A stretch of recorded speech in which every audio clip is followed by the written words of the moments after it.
Gentlemen, I've got some really good news for you about Aces of Thunder, and it actually is twofold. The first one, they followed through on a promise that they would make an update in the following week regarding RAF airplanes, and they've actually done that, which is a very, very good sign, as it hasn't always been like that with them, but I'm willing to look past that. The other half of this is the RAF planes that have been chosen are actually pretty good. I'm gonna let the footage that they released on Instagram play in the background during this video, as well as the update that we got last week regarding the Russian aircraft coming to Aces of Thunder. But I know why you guys are here. You want to know, what am I looking at? What aircraft are they? So first off, the aircraft that we've already confirmed back from the original video is the Mosquito FB Mark 6. It's the fast attack ground aircraft with 420mm and four 7.7mm Browning machine guns in the nose, as well as the ability to carry RP-3 rockets and bombs. And interestingly enough, this is the only nation, at least so far, where it seems that Gaijin has decided to add 2 attacker aircraft into their lineup, because we also see the Firefly FR Mark 5 in here, which is an interesting choice given that the Firefly is much slower than the Mosquito. I believe the Mosquito might actually be able to maneuver even slightly better than the Firefly. The difference now is that the Firefly can carry a crap ton of RP-3s, and carry a combination of bombs and RP-3s, as well as 16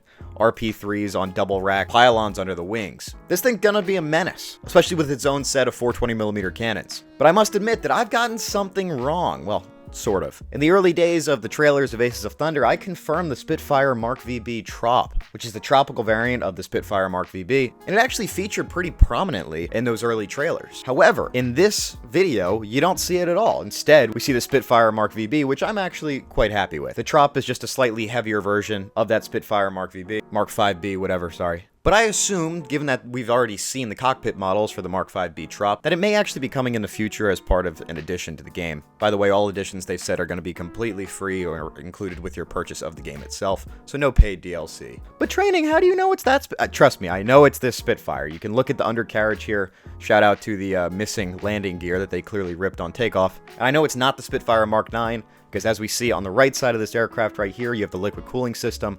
This little thing on the left, that is the oil cooling system.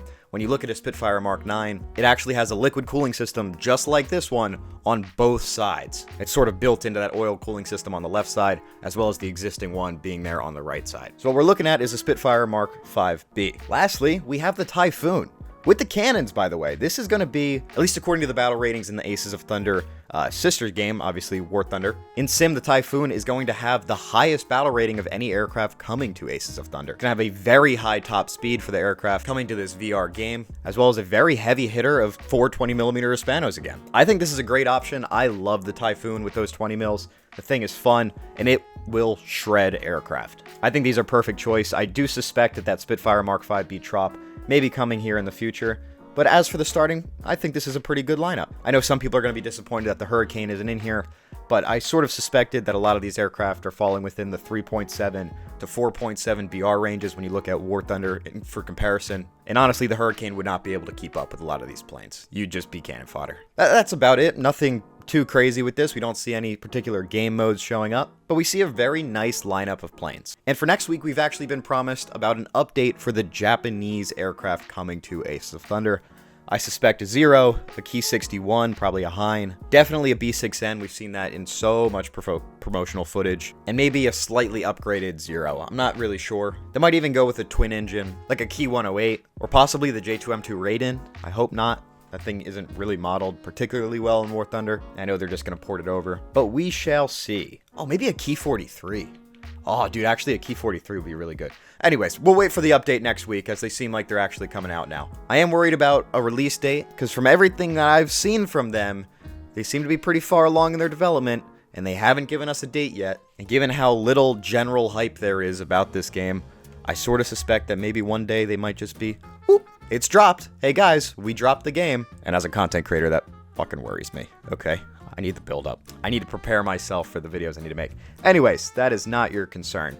Thank you all for listening. If you guys are interested in Ace of Thunder and more detailed information about this game, I have a whole playlist. I seem to be the only one making content about this. It has followed it all the way from day one announcement all the way to now, and it'll follow it to the end, as well as trying to keep up with War Thunder Sim at the same time. So if you guys want more information, I seem to be the place for it. So subscribe, turn that bell on. Appreciate you, fellers.